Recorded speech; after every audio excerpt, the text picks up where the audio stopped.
Hello hello friends, कैसे हैं आप सब। आशा करती हूँ आप सभी अच्छे होंगे। आप सभी को राधे राधे। तो जैसा कि आप सब देख रहे हैं, मैं कर रही हूँ यहाँ पर ब्लैंकेट को फोल्ड।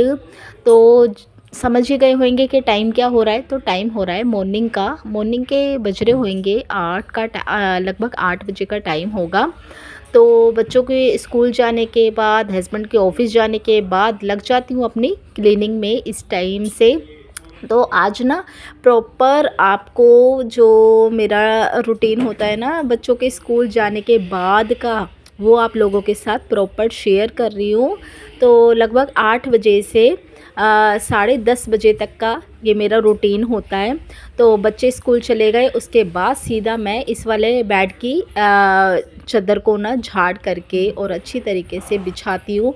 क्योंकि हम कितना भी काम कर लेना भाई घर का, पर जब तक बेडशीट अच्छे से ढंग से झाड़ के उसको अच्छे से ना बिछा देना, तब तक ना सफाई नहीं लगती है घर में। हम चाहे कितना भी कर लें, जो हमारे रूम की जो रौनक होती है ना, वो हमारा बेड होता है। किसी भी रूम में चले जाओ, जब तक बेड हमारा अच्छे से ऑर्गेनाइज नहीं है ना, तो आप कितने आप भी झाड़ू पोछा कर लीजिए, कितनी भी क्लीनिंग कर लीजिए, वो सफाई नहीं दिखती अगर हमारा जो मेन बेड है वो अरेंज नहीं है अच्छी तरीके से। बेड फैला हो ना, आप कितना भी झाड़ू पोछा कर लो तो घर ना साफ़ लगता ही नहीं है। तो जो सारा फोकस है ना हमारे घर की क्लीनिंग में, और जो मेंटेन हम अपने घर को रखते हैं ना, वो जो मेन होता है ना, वो होता है हमारा बेड। इसको अच्छे से ऑर्गेनाइज़ कर लिया ना हम, तो देखना कमरे में अलग ही लुक आ जाती है सच में। तो बस यहाँ पर सबसे जो मेरा फर्स्ट काम होता है ना बच्चों को स्कूल भेजने के बाद, वो मेरा ये होता है, मतलब फर्स्ट ऑफ ऑल मैं करती हूँ किचन के बर्तन साफ़ करूँगी, सारे बर्तनों को धोती हूँ। वो मैंने आपको नहीं दिखाया है। बट वो जो मेरा सेकंड वर्क होता है वो मेरा ये होता है कि मैं सबसे पहले दोनों बेडों की चादर को झाड़ के अच्छी तरीके से रखती हूँ। और ये है मेरी बेटी का टैडी, इसके बिना वो सोती नहीं है और इसकी हालत बहुत फटीचर हो चुकी है इस टैडी की। उसको इस वाली दिवाली पे ना मैं सोच भी रही थी कि इसको ना मैं फेंक दूंगी, इसके अंदर की कॉटन को निकाल के मैं एक पिल्लो बना लूँगी। बट बेटी मानी नहीं कि नहीं मम्मा, जब तक आप नया टैडी नहीं लेके आते हो तब तक मेरे को यही वाला टैडी यूज़ करना है। उसको इसके बिना नींद नहीं आती है, वो अपनी ना सिर के नीचे, कमर के नीचे इसी को लगाती है। तो बस फिर क्या था, यहाँ पर बेड मैंने पूरा अरेंज कर दिया और यहाँ पर फिर मैं लगाने लग जाऊँगी अपना झाड़ू। ये जो इस टाइम की झाड़ू होती है ना, ये डीपली, एकदम से डीपली लगती है बेड के अंदर से, एकदम कोने कोने से लग जाती है। और हाँ भाई, मेरे को ना ठंड बहुत ज़्यादा लगती है। अगर ये कहें कि अब तो इतनी ठंड नहीं है, हाँ भाई सच में इतनी तो ठंड नहीं है अब। मतलब जो ठंड है ना अब वो हवा वाली ठंड है। जो हवा इस टाइम ना इतनी ठंडी चल रही है, जो कि हाथ पैरों को फाड़ देती है सच में। ये वाली जो हवा होती है ना, एकदम ना त्वचा को ना, बिल्कुल स्किन को हमारी को ऐसा कर देती है जो कि रूखी रूखी स्किन हो जाती है।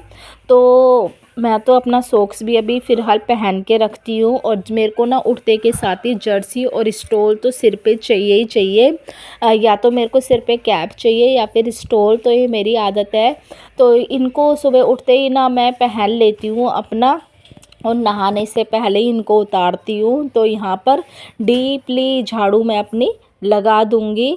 और फिर उसके बाद यहाँ पर आ गई थी अपनी ड्राइंग रूम में। तो अब जैसे कि ना थोड़ी बहुत मूंगफलियाँ बच्चे खा लेते हैं, तो ये जो मैट है ना, इसको मैं हफ्ते में एक बार उठा के अच्छी से डीप क्लीनिंग इधर की कर देती हूँ, सोफ़े वगैरह इधर उधर से करके।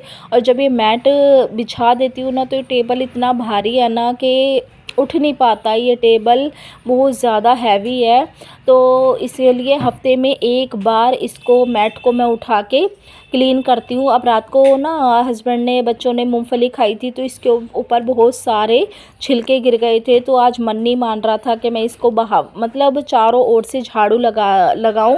तो मैंने कहा आज इसको पूरा ही उठा करके ना, हर मतलब सोफ़े वगैरह हटा के झाड़ू लगा दूँगी। एक अकेले से ना इसको उठाना बहुत मुश्किल हो जाता है। बेटा होता है तो वो टेबल को उठवा देता है।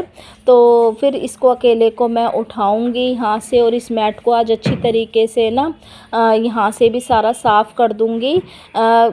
बाकी तो मैं क्या करती हूँ कि मैट अगर बिछ रहा है ना तो मैं इसको आसपास से जितना भी हो सकता है इतनी झाड़ू लगा देती हूँ। पूरा मैट को डेली नहीं उठाती हूँ, हाँ, बट वीक में एक बार कर देती हूँ यहाँ से डीप क्लीनिंग। तो बस ये सोफ़े वगैरह हटा के और आज पूरी अच्छी तरीके से ही इस वाले एरिया में भी झाड़ू लगा दूँगी। वैसे तो कोई इतना गंद आता नहीं है, अब वैसे जैसे हवा चल रही है ना तो बस धूल धक्कड़ हो जाती है जो कि टेबल और सोफ़े पे जम जाती है। तो वो तो मैं डेली की ना क्लीनिंग कर ही देती हूँ कपड़ा लेके ना। ये तो मेरी डेली की हैबिट है कि मैं बेड वगैरह और टेबल सोफ़े तो मैं डेली ही पोंछ देती हूँ।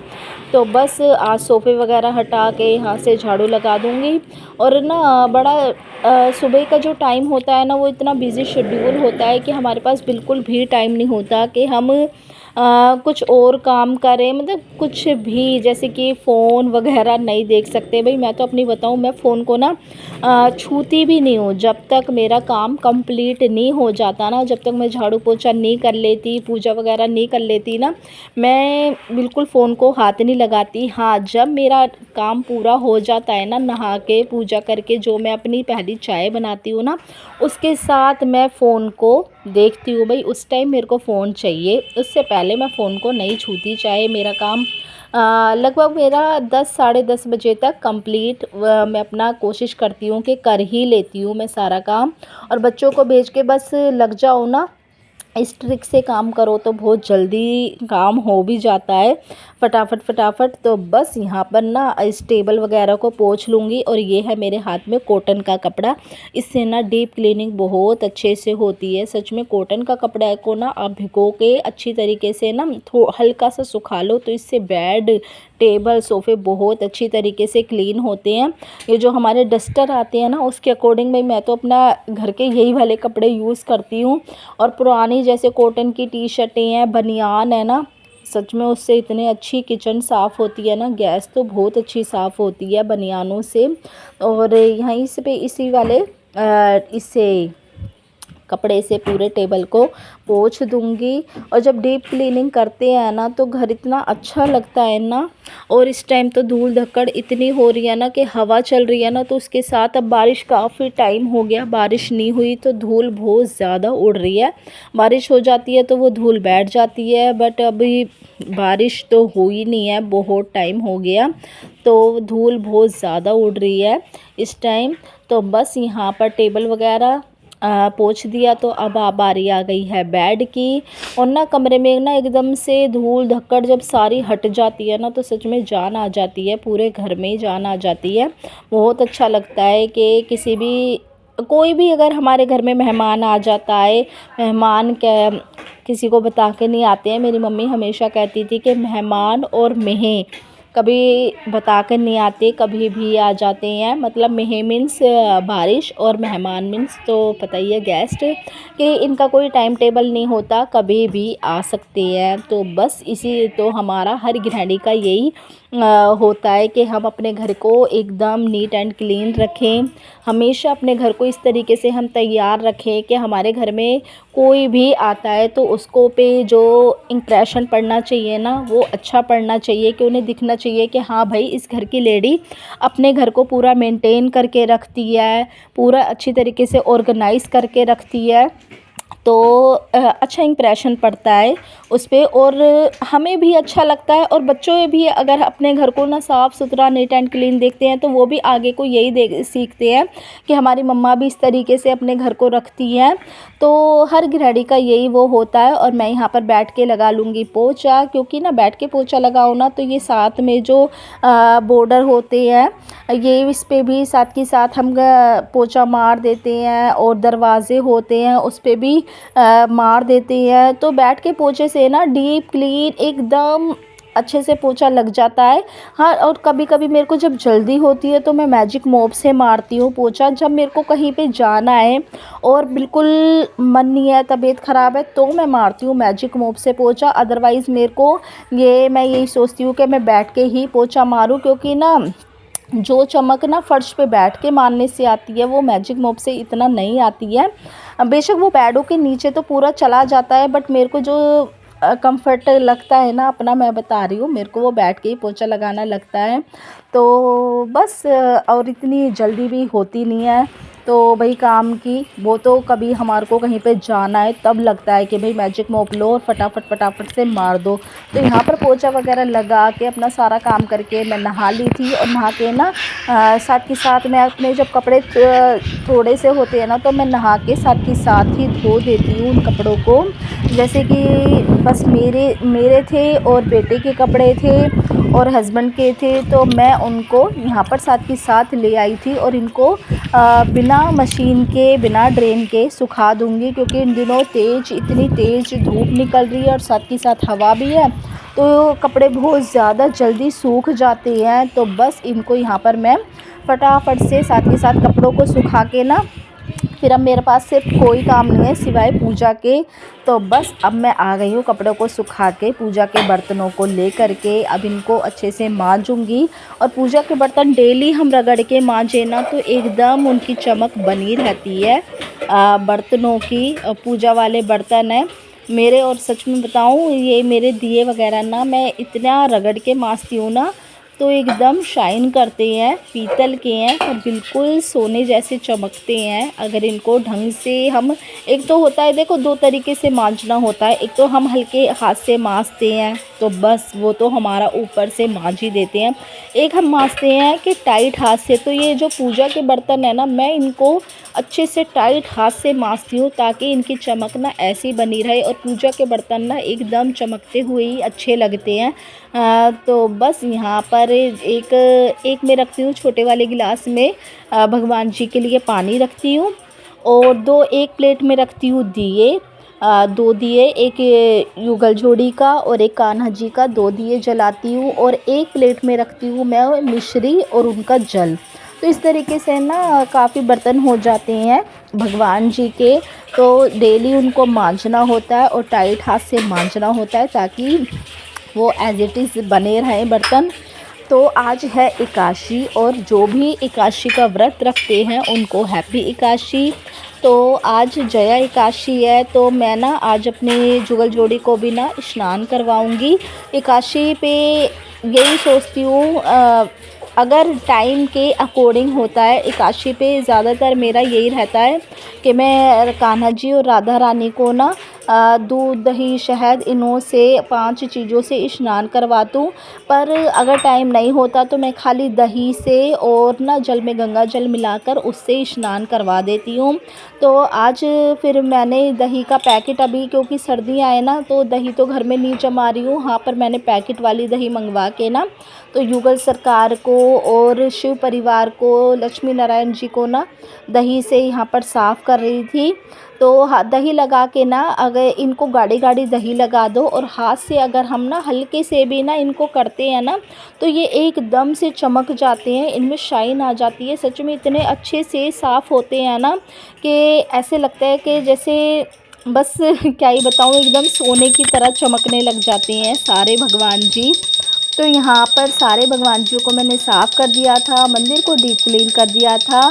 और ये जो मंदिर के ऊपर वस्त्र रखे हैं ना ये मेरे को आज धोने हैं, इनके जो मैंने उतारे थे तो इनको धोऊंगी, मंदिर पे ही रख दिए थे। और भगवान जी के कपड़ों को कभी भी मैं बाथरूम में या वैसे नहीं धोती हूँ, इनको मैं किचन में सिंक में ही धोती हूँ और बर्तन धोने वाले साबुन से ही धोती हूँ, वैसे वाले साबुन से नहीं धोती हूँ।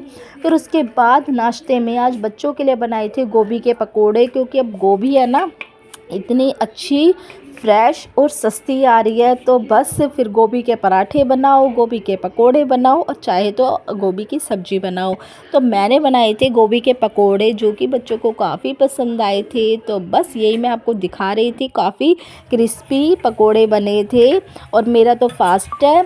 तो और यहाँ पर बेटी को ना, बेटी ने पकोड़े बहुत मन मार के खाए थे तो वो बनाने लग गई थी अपने पराठे। उसको ना अपने हाथ के पराठे बहुत ज़्यादा पसंद है मेरी बेटी को, तो वो बटन लगा के, वही मैंने, एक तो उसे कैमरे में आना पसंद नहीं है और दूसरा उसको अपने हाथ का खाना बहुत पसंद है, और उसे पराठे तो अपने हाथ के बहुत ज़्यादा पसंद है। तो बस ये देख रहे हो फेस कैसे कर रही है। तो यहाँ पर बटन लगाकर बिल्कुल आप स्लो गैस पे वो बनाती है अपने लिए पराठे। तो बस और क्या है भाई, बच्चे को इतना काम आना भी चाहिए ताकि वो मम्मा के ऊपर डिपेंड ना रहे। हाँ, वो भूखी नहीं रह सकती है। अगर मैं कहीं गई हूँ ना तो अपना खाना खुद से बना लेती है, अपने भाई को भी बना के दे देती है। तो और होना भी चाहिए इतना तो बच्चों को। और बस बटर लगा के पराठे बन रहे हैं उसके। और फिर उसके बाद शाम को 4 बजे लग गई थी मैं गेहूँ को साफ़ करने, क्योंकि आटा थोड़ा हो रहा है ख़त्म। तो बस यहाँ पर अपने गेहूँ को अच्छे तरीके से छान के फटक के कर लूँगी साफ़। शादी से पहले कभी भी ये काम नहीं करे, गेहूँ वगैरह कभी साफ़ नहीं करे, बट शादी के बाद क्या करें भाई, सब काम करने पड़ जाते हैं। और हम ना नेचुरली सीख भी जाती हैं हम लड़कियां। शादी के बाद ना कोई काम ऐसा नहीं होता कि हम नहीं कर पाएँ। अपने आप ही ना होता है कि हमें ये सारे काम करने आ जाते हैं। गेहूँ किसी ने साफ़ करने नहीं सिखाए, पर अपने आप ही आ गए शादी के बाद देख देख के। क्या करें, करने पड़ जाते हैं।